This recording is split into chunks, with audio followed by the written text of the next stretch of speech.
esta sesión vamos a hablar del lenguaje algebraico versus el lenguaje común. El propósito es que usted pueda identificar las formas en que interactúan el lenguaje de los símbolos, el lenguaje del álgebra, con nuestra cotidianidad. Lenguaje algebraico versus el lenguaje común. En general, se utilizan expresiones compuestas por números y letras y las diferentes operaciones para representar modelos matemáticos de situaciones concretas de la cotidianidad. Para esto se debe leer bien lo expresado para comprender cuál es la situación que se está planteando. Se deben denominar las variables que intervienen. Se debe aplicar la operación señalada. Por ejemplo, escribe para cada situación una expresión algebraica. La primera es el producto de dos números desconocidos.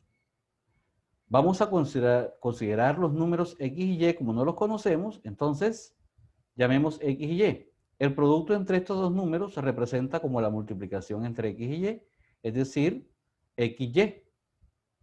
No es necesario colocar el signo por, puesto que ya indicamos que hay una multiplicación ahí. Otro ejemplo, la suma de dos cantidades.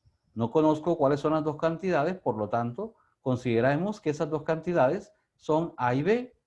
Por lo tanto, la suma de esas cantidades la puede escribir como A más B, es decir, la suma entre A y B. El tercer ejemplo es el cuadrado de la diferencia de dos cantidades. Vamos a llamar X y Y las dos cantidades porque no las conocemos.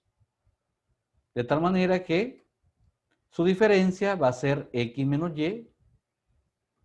y el cuadrado de su diferencia será entonces X menos Y elevado al cuadrado. Esta es el cuadrado de la diferencia de dos cantidades.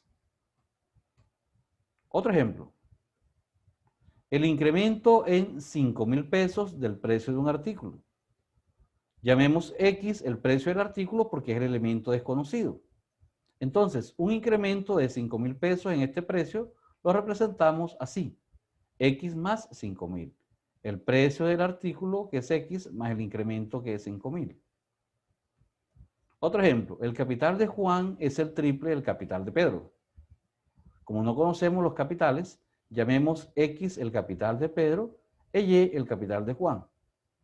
Según la condición, Juan tiene el triple del capital de Pedro, lo podemos representar de esta forma. Y igual a 3X. El capital de Juan es 3 veces el capital de Pedro. Otro ejemplo, José tiene el doble de la edad de Claudia. Ambas edades suman 72 años. José tiene el doble de la edad de Claudia, ambas edades suman 72 años. Como no conocemos las edades, llamemos X a la edad de Claudia. Por lo tanto, la edad de José será el doble, es decir, 2 veces X. Al escribir la expresión, José tiene el doble de la cantidad de años de Claudia. Al sumar ambas edades dan 72. Quiere decir que la edad de Claudia, que es X, más la edad de José, que es 2X, al sumarla, eso debe darme 72 años. Es decir que X más 2X es igual a 72.